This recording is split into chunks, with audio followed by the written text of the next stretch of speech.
लड़का लड़की का शादी होता है तो 7 फेरे होते हैं और उसके 7 वचन। पहला वचन में दुल्हन दूल्हा से आगे चलती है और अपने होने वाले जीवन साथी से वचन मांगती है कि जब भी आप कोई तीर्थ यात्रा या धार्मिक कार्य करेंगे तो आप मुझे अपने साथ रखेंगे। यदि आप सहमत हैं तो मैं आपकी जीवन संगनी बनना स्वीकार करती हूँ। दूसरा वचन, दुल्हन दूल्हा से वचन मांगती है कि जिस तरह अपने माता पिता का सम्मान करती हूँ उसी तरह आपके माता पिता और परिजनों का सम्मान करूंगी और मेरी तरह आप भी मेरे माता पिता का सम्मान करेंगे और अपना घर समझेंगे। यदि आप सहमत हैं तो आपकी जीवन संगनी बनना स्वीकार करती हूँ।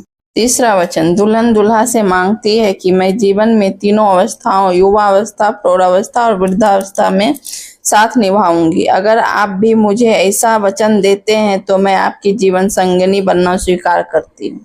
चौथा वचन, दूल्हा दुल्हन से आगे आता है। दुल्हन पति से वचन मांगती है कि अभी तक आप घर परिवार की चिंता से मुक्त थे। विवाह के बाद परिवार की जरूरतों को पूरा करने का दायित्व आप पर होगा और इसे निभाने को तैयार हैं तो मैं आपकी जीवन संगनी बनना स्वीकार करती हूँ। पांचवा वचन, दुल्हन दूल्हा से यह अधिकार मांगती है कि घर के किसी भी कार्य में, लेन देन या अन्य किसी भी चीज में खर्चा करते समय आप मेरी भी राय लेते हैं तो मैं आपकी जीवन संगनी बनना स्वीकार करती हूँ। छठा वचन, मैं दूल्हा दुल्हन से ये वचन मांगती है कि मैं अपने सखियों या परिवारजनों के साथ बैठी हूँ तो आप मेरा कभी अपमान नहीं करेंगे, साथ ही जुआ आदि किसी भी बुरी आदत में नहीं फंसेंगे। यदि आप मुझे ऐसा वचन देते हैं तो मैं आपकी जीवन संगनी बनना स्वीकार करती हूँ।